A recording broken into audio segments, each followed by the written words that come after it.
Hi, welcome. I'm Emma from Ozone, and Ozone is an audience platform powering the premium web. Alongside other sites, we're there to inform and entertain. Now, we are an industry partner to the research Stagwell have done for the future of news because we've got a shared passion to safeguard the free press and the news industry, which is essential for democracy. And without it, we could be living in a world of fake news, and we definitely don't want that. Now, with the challenges facing print circulations, digital advertising revenue is critical for news brands' survival. Unfortunately, there are many blockers that prevent them from capitalizing on this digital revenue, such as keyword block lists, the perceived negative news association with hard news, brand safety, and suitability. So it's no wonder publishers are turning to content where they can, producing content where they can run ads and driving page views. So within this session, we'll be addressing some of these hurdles with the findings from this research, and be discussing with this panel, who I'm going to introduce you to. So we've got Paul Gayfer, the Chief Strategy Officer from Goodstuff, which is a UK Stagwell agency, and we have Alex Chizhik, Chief Commercial Officer from HarrisX, who conducted the research. And Alex flew all the way from America to be with us today, so we're privileged. So before we get into the panel, Alex is going to give us a quick summary of the slides, of a few slides of the study. Over to you, Alex. Thank you, Emma, and thanks, everyone. Super happy to be here. Hopefully my accent doesn't surprise anyone, but I'm probably the farthest person that's come here. So let's see if the clicker works. So look, Alex Chizhik, again, Chief Commercial Officer of HarrisX. We're a global marketing, analytics, and consulting agency, part of Stagwell. And like the rest of Stagwell, we believe, and like Emma introduced, that news is a critical function of democracy. And we also believe that there's an untapped or undertapped potential where people are leaving, and we're living in a polarized world, and people are leaving traditional news publishers. And what we're seeing is brands are stopping advertising next to traditional news publishers. And why?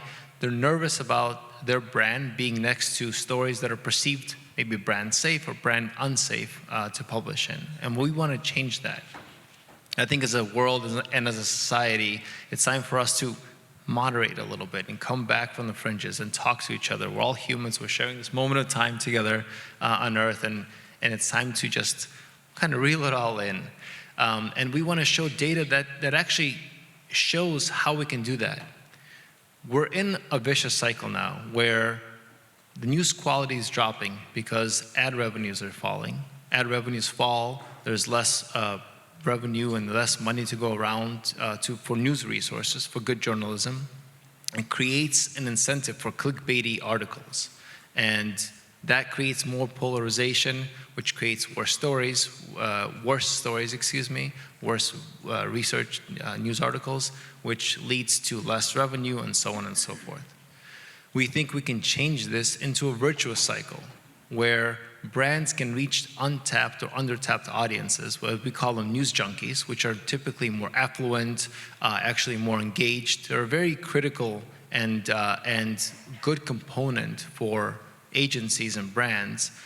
And obviously, if they can advertise to them, then news publications will have more resources to spend and to dedicate and invest in good journalism. And that creates a reverse virtuous cycle back. Better journalism, better stories, bringing people back from sources of disinformation into well-researched articles, bringing more brands to fund and advertise on those platforms, and so on and so forth. We ran this study in the US and just redid this in the UK. And actually, this is a gigantic experiment. We interviewed more than 22,000 Brits, and we put 6 main brands, Marks & Spencer, Sky, McDonald's, British Airways, and others, in front of them across 8 different news categories: 5 brand safe, or 5 brand unsafe, perceived brand unsafe, and 3 brand safe. And what we've done, and what you can see here, is we've tested different brand attributes. Some things were the purchase funnel, so purchase intent, favorability. Others were just typical brand metrics, like does this represent my values, and would I work in this company, and does it offer good value to customers? Well, we found the results are pretty astounding.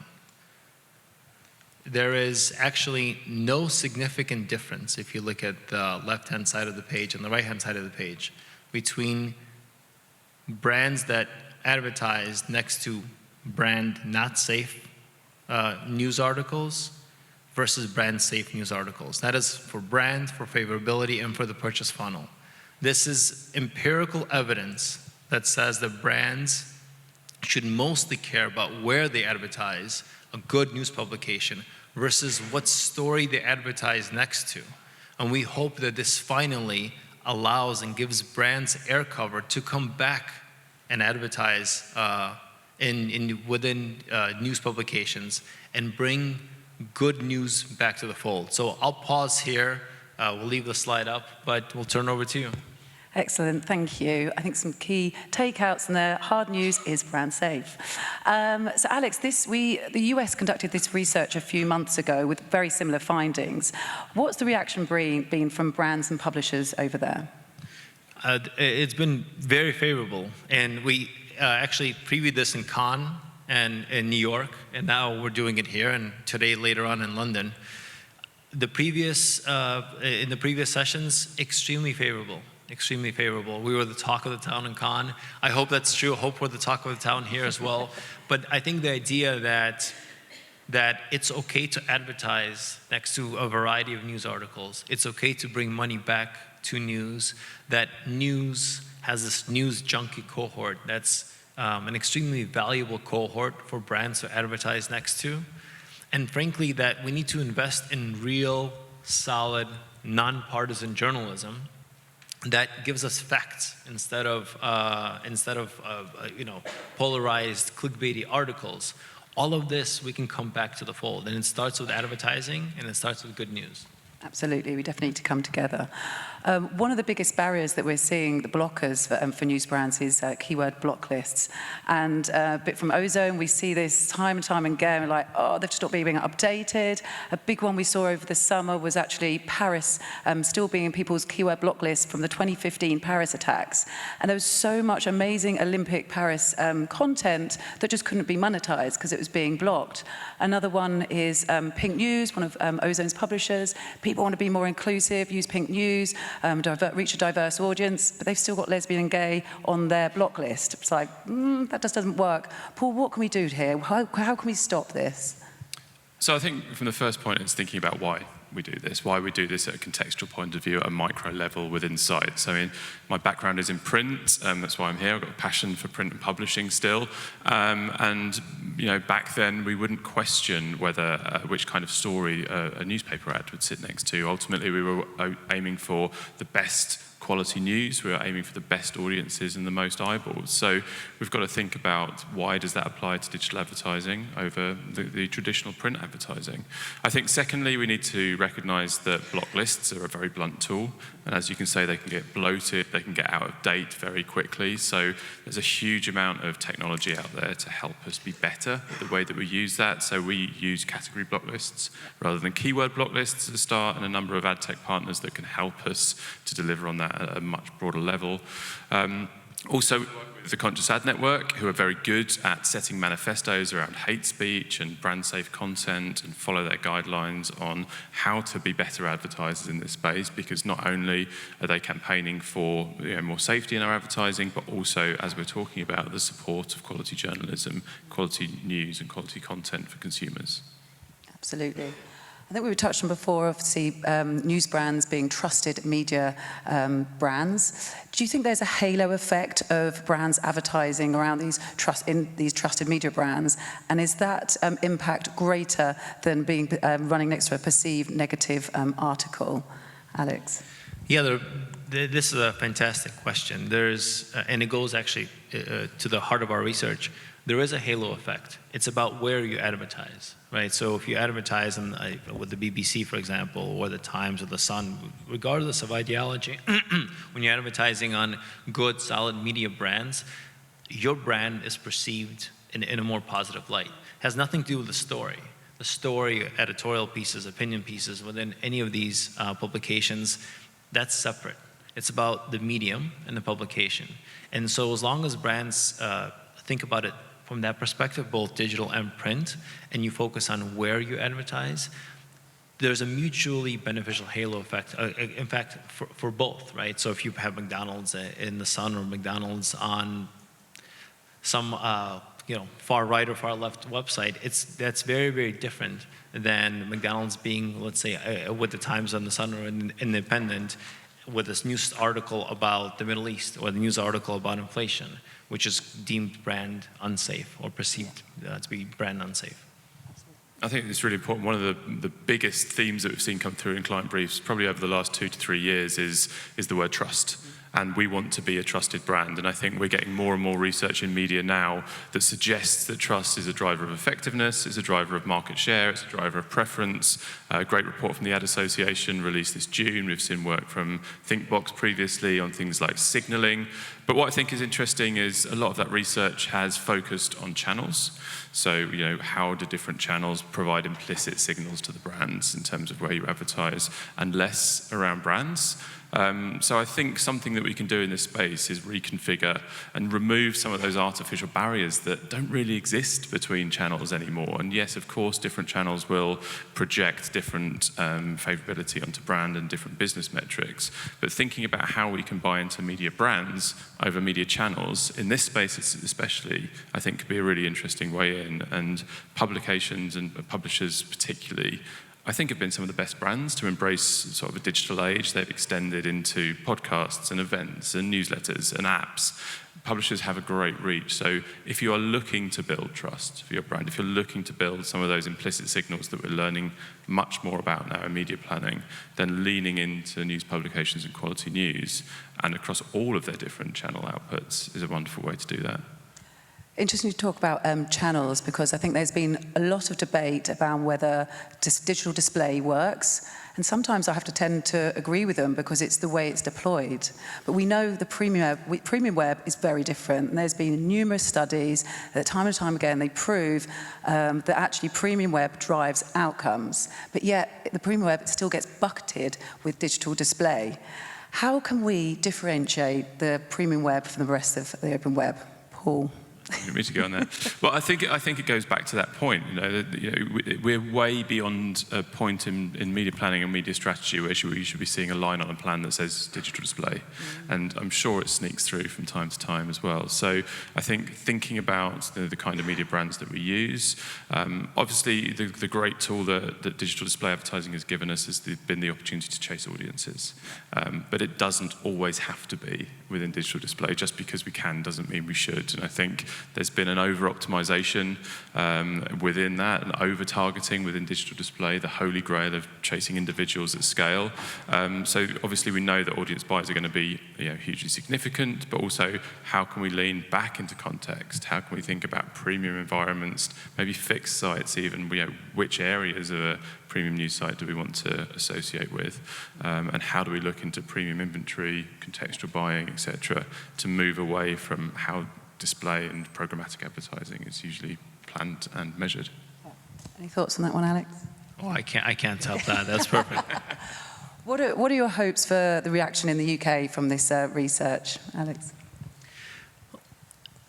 Look, I'm hoping that this is a two-sided marketplace. It's two sides of a coin, right?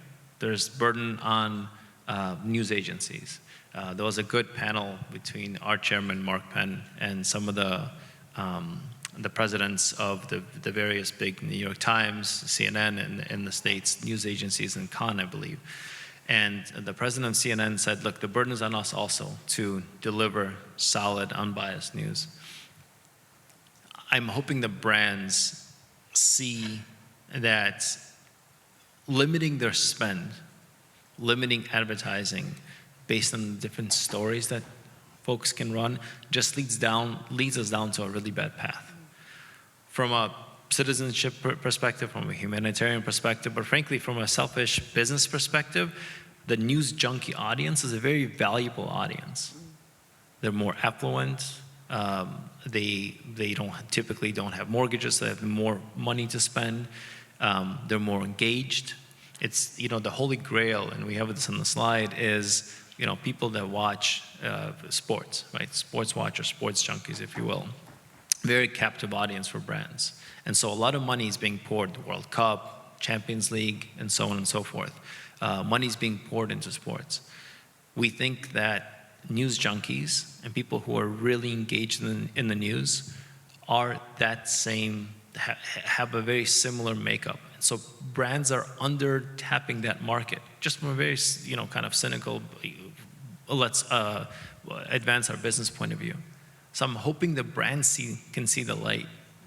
Take a chance, take a leap, we can help, but start advertising on good news publications. It's a channel question. It's not a subject question. And when that happens, we will see news start centering, start being less clickbaity, and come back into this virtual cycle. We were once there before. We don't have to be where we are now. The segment, the audience is still extremely valuable. So I'm hoping that we can all take a breath. You guys, we were just talking about the elections, not to get political, but it seems like the country, the UK, is coming together a little bit recently. It's not like that for us in the US. We're very polarized. But I hope that we can all just take a breath and come together as people, as societies, and it just becomes better for everyone, both from a societal point of view and, frankly, a business point of view. Absolutely. I think you said it's a channel in itself, and it really is. At Ozone, we see 1/3 of the UK's population every single day. That's a huge, huge reach. We've probably got time for one more quick question. What would be one short sentence that you'd say to advertisers who are nervous around advertising against hard news? Paul? I think in summary, it may be something that we don't consider enough as an industry. Sorry, you asked for a short sentence, didn't you? No, go for it. There's lots of commas. It's one sentence. We get the media environment we deserve, and I think that's something that we potentially don't think and talk about, is the money that we invest every day fuels the kind of media channels, the media content, and the media environment that we get to advertise in the future.